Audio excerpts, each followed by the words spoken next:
Part A. Directions. In Part A, you will hear short conversations between two people. After each conversation, you will hear a question about the conversation. The conversations and questions will not be repeated. After you hear a question, read the 4 possible answers in your test book and choose the best answer. Then, on your answer sheet, find the number of the question and fill in the space that corresponds to the letter of the answer you have chosen.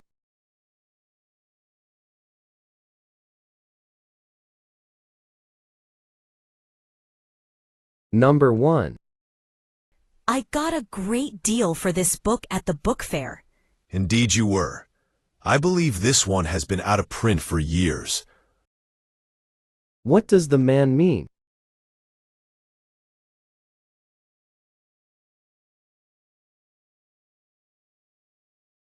Number 2. How was your meeting with the manager? Well, let's say I've had the worst. What does the woman mean?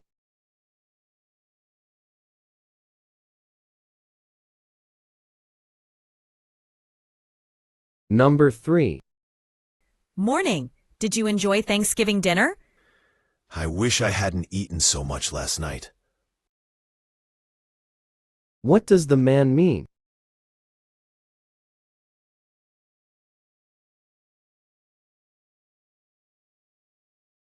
Number 4. Why's Chris not at work today? His doctor made him take a week off. What does the woman mean?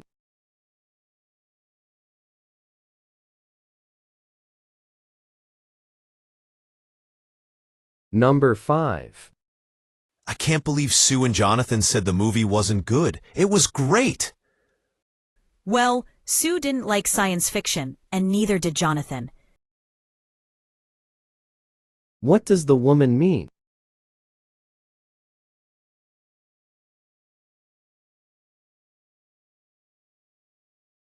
Number 6. Have you gotten over your cold yet? I couldn't be feeling any better today. What does the man mean?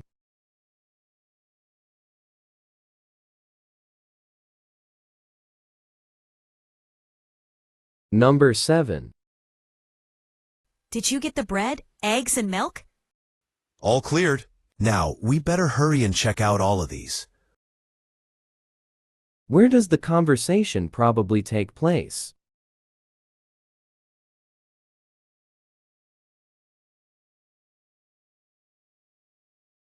Number 8. Emily is being so passionate about this band lately. Tell me about it. I can even tell the name of every member and their birthdays now. What is the woman saying to the man?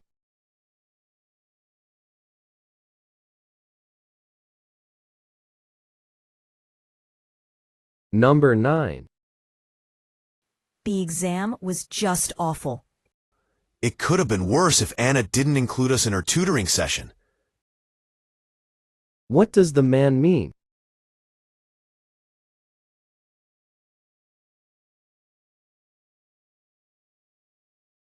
Number 10. So the rent for a semester is $3,500. For a house as good as this? I think you forgot a 0. What does the woman imply?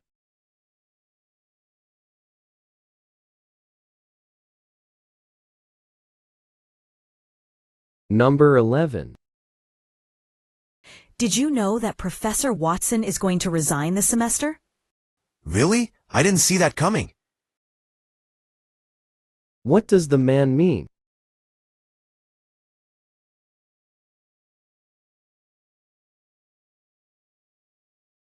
Number 12. Now that our classes are over, what do you think if we go to the new cafe around the corner? Oh, well, I'm planning to go home after hitting the library today. What will the woman probably do?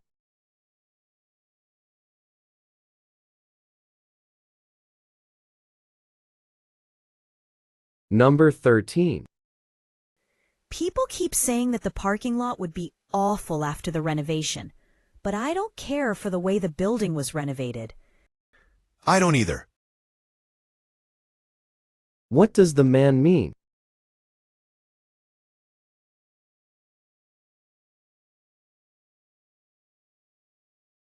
Number 14. Were your friends able to get tickets for the concert? Jonathan couldn't get tickets for the concert, and neither could Chris. What does the man mean?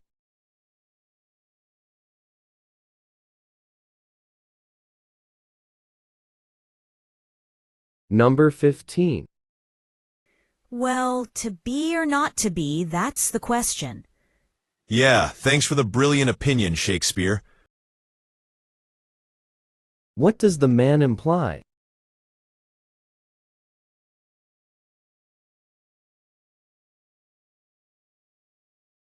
Number 16. The place was questionable, but I have to admit, that's the best beef I've ever had in this town. Isn't it? Go. What does the woman mean?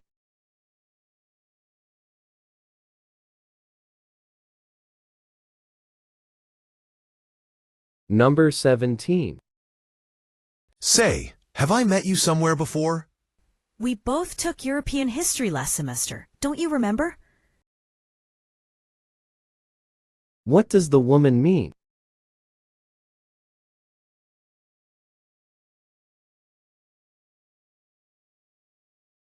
Number 18. Jonathan loves to play basketball, so I had his brother go to a store in the suburbs and get him this great basketball for his birthday. That's great. Do you think Jonathan would let his fellow teammates borrow it sometime? Whom is the basketball for?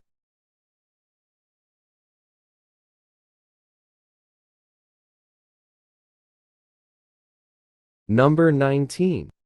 We're planning to leave for the trip at about 1 p.m. Wait, couldn't we leave before noon? What does the woman ask?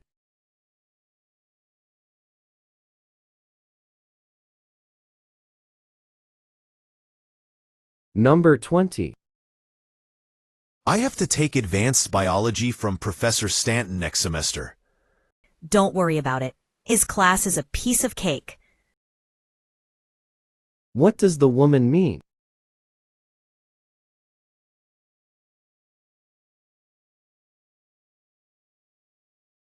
Number 21. Do you know what time your parents are leaving Boston? They have to leave at 5 o'clock, don't they? What does the man mean?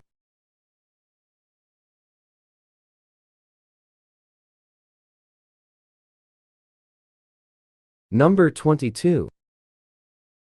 It looks like a wonderful apartment. That's what you're saying now, but you should have seen it with your own eyes. What does the man imply?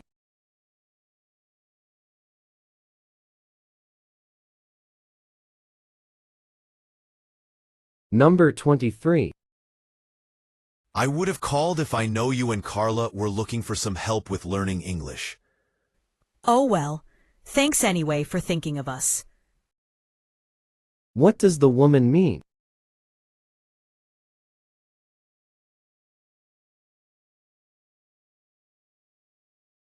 Number 24.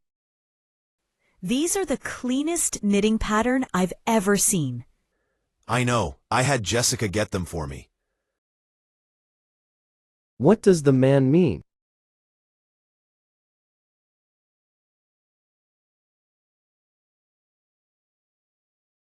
Number 25. Why can't I get the door unlocked? Because that isn't the right key for the door. What does the man mean?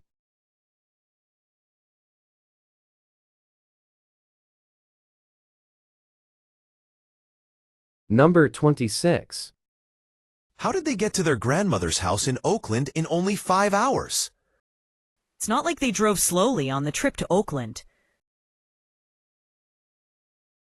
What does the woman mean?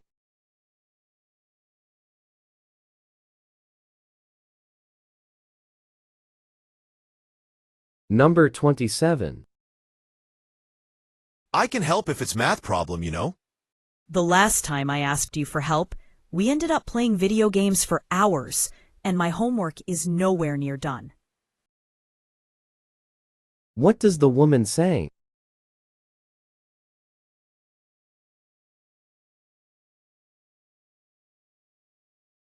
Number 28. If anyone calls for me, tell them I'm not in the apartment. Even if it's your mother. What does the woman imply?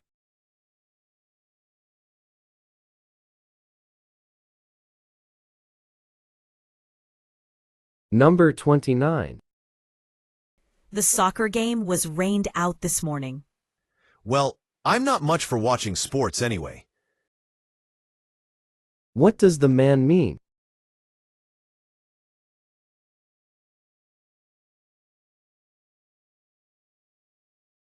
Number 30.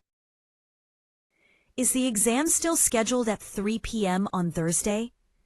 As far as I know. What does the man mean?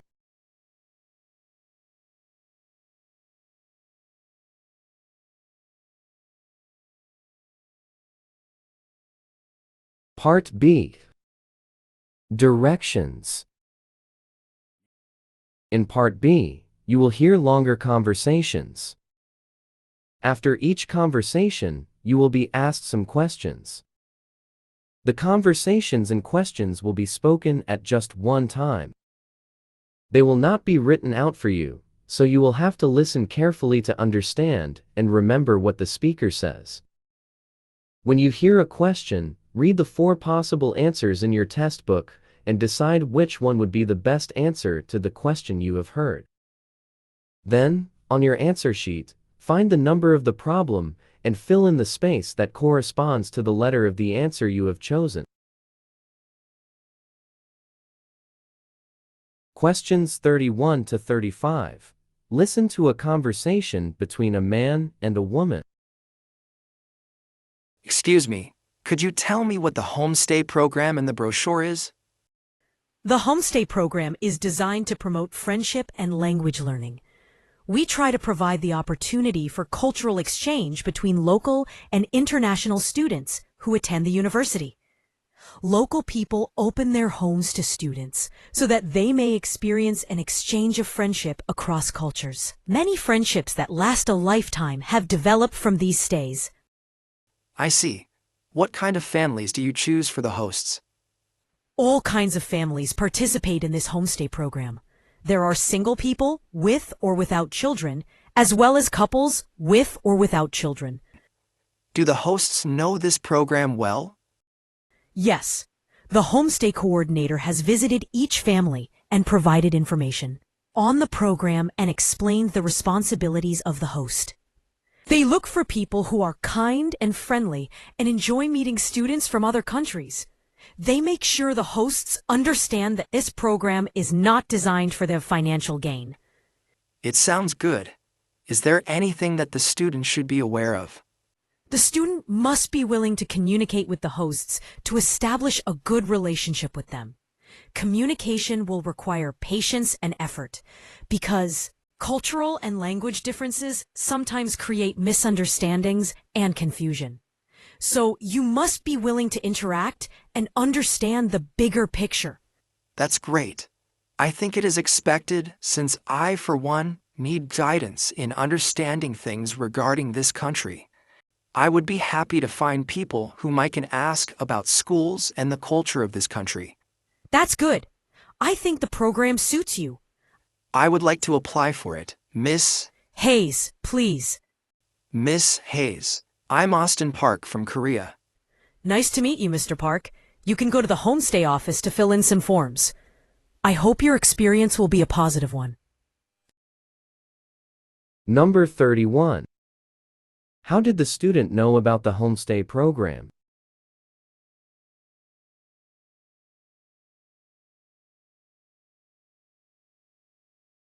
Number 32. What is the purpose of the homestay program?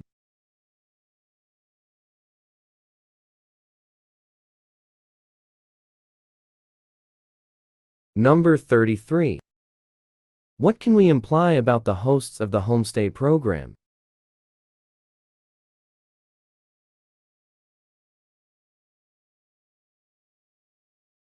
Number 34.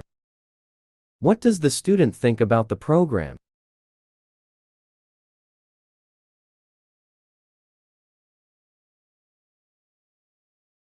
Number 35. What will the student do after the conversation?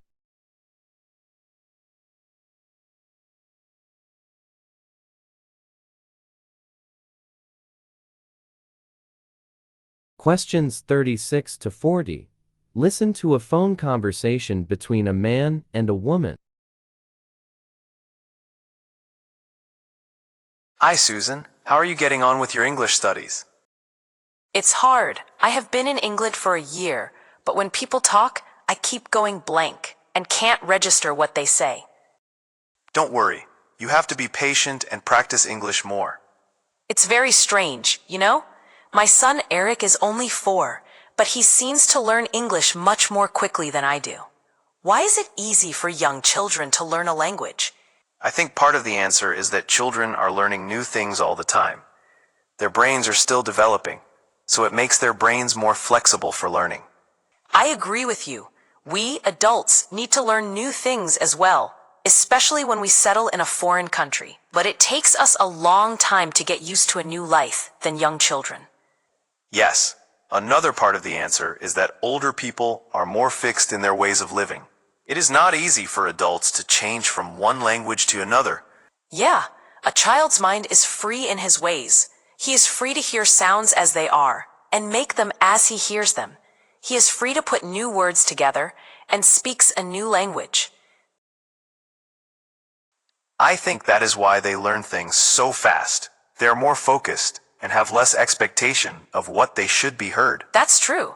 I have had this kind of problem months ago. I was asking the way to the station to someone, and I couldn't recognize the difference between light and right. I thought I was supposed to go right when I should turn at the light. It took me 2 hours to get to the station.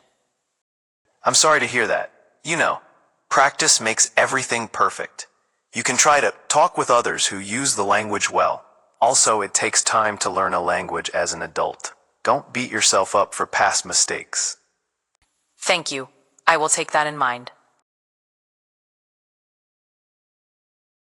Number 36. What aspect of English does the woman find it hard to understand?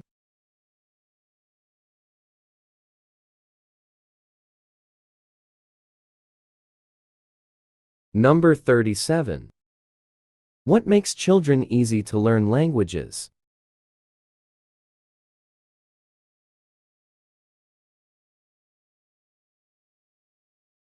Number 38. What makes adults need time to learn languages?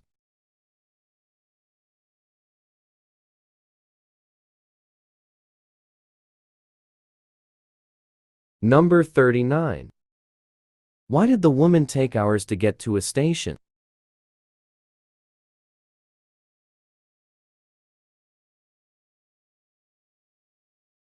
Number 40. What solution does the man suggest for the woman?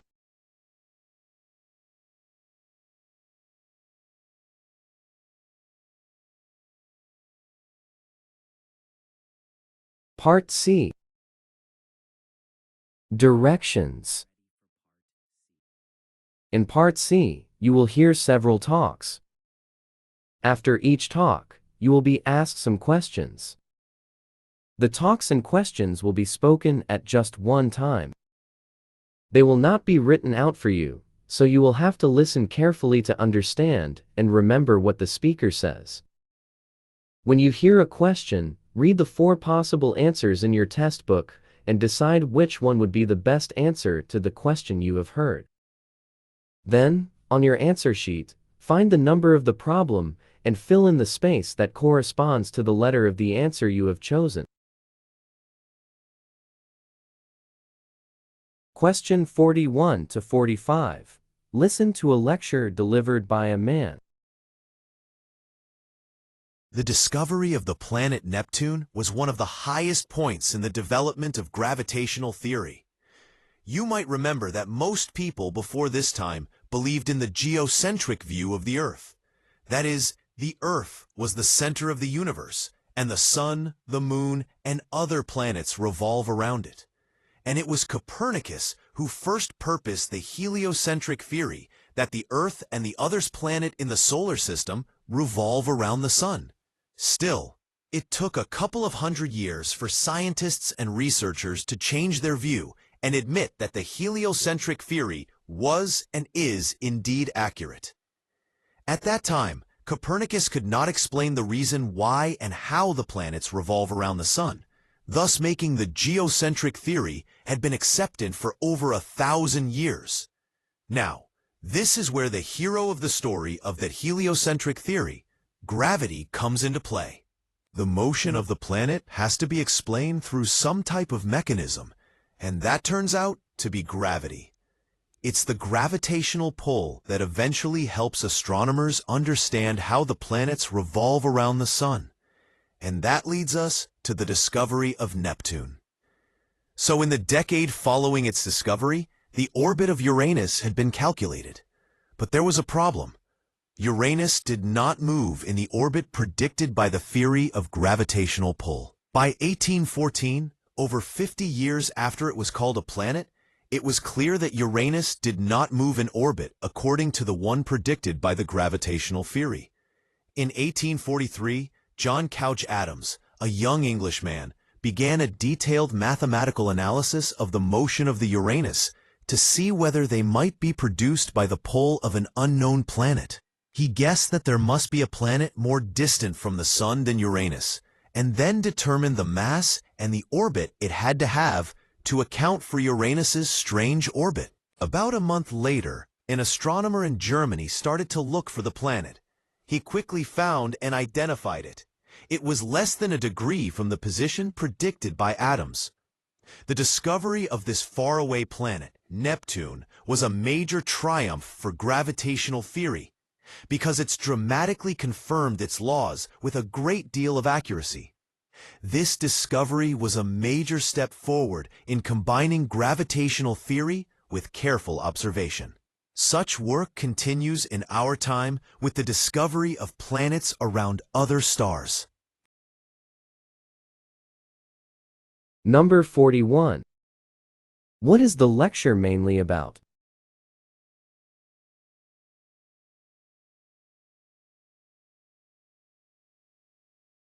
Number 42.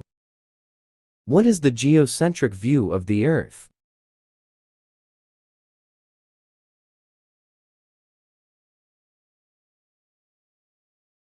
Number 43.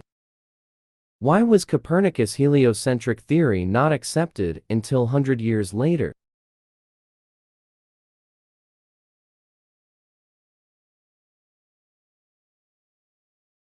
Number 44. Why was the discovery of Neptune so important?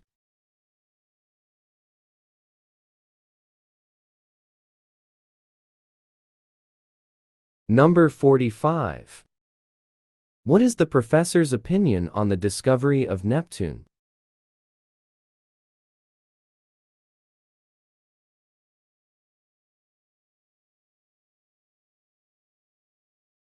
Question 46 to 50. Listen to a lecture delivered by a man. Modern scholars are obsessed with analyzing primary sources of cultures from the ancient world, and that comes with good reason, especially when studying ancient Greek's history. It's kind of like trying to put together a puzzle where most of the pieces are missing. The most common sources for Greek history fall within two categories: literary works, which include fiction and nonfiction, and archaeological finds. Homer's epics are considered essential reading for most students. From a historian's perspective, however, they are quite a headache to interpret. You see, the stories of the Iliad and Odyssey were originally oral tales, told through word of mouth rather than written on paper. The events they describe occurred well before they were finally written down by Homer in the 6th century BC. These works most likely do not reflect the society of any particular Greek city-state at any one period, but rather a mixture of places and times. Their value for historians, as a result, rests more on their impact on later Greek culture, rather than on providing information about the time that is written about. Herodotus mostly described the history of Athens, and from the way he writes, it's clear that he is Athenian and very much concerned with making his culture appear dominant. So it's hard to rely completely on his book Histories, which describes the Persian War. Besides Homer and Herodotus, we also have the famous philosophies of Plato and Aristotle. Now, even though all of these texts come from different fields, particularly literature, history, and philosophy, we must still be cautious. Besides believing in the superiority of their own culture, the authors of these sources were men and provide very little evidence of the lives and perspectives of women in the Greek world, except as seen through the eyes of men. Secondly, most of the authors were wealthy individuals. Thus, their perspective does not reflect that of most citizens and slaves. Besides literary sources, there is also, thankfully, archaeological evidence that we can examine and fill in the gaps, so to speak, from the literature.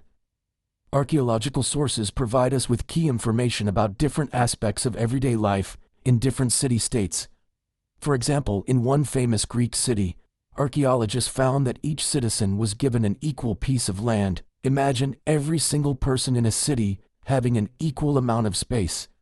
This one simple find shows that the Greeks were interested in city planning and the inequality of citizens. So my point is that by combining literary and archaeological sources, historians can complete much more of the puzzle than would have been possible with just the literature. Still, significant gaps in our knowledge about ancient Greeks remain.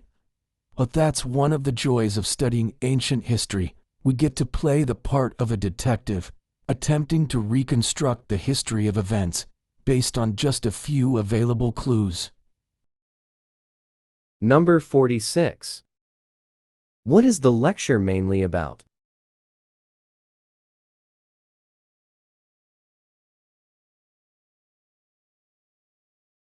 Number 47. What makes Iliad and Odyssey not ideal for learning about ancient Greeks?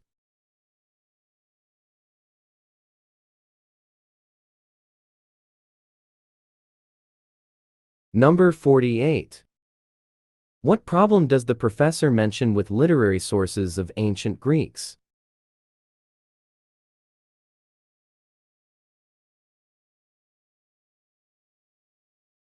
Number 49.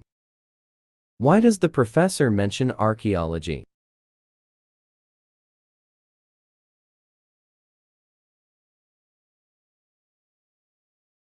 Number 50. What is the professor's opinion on studying ancient history?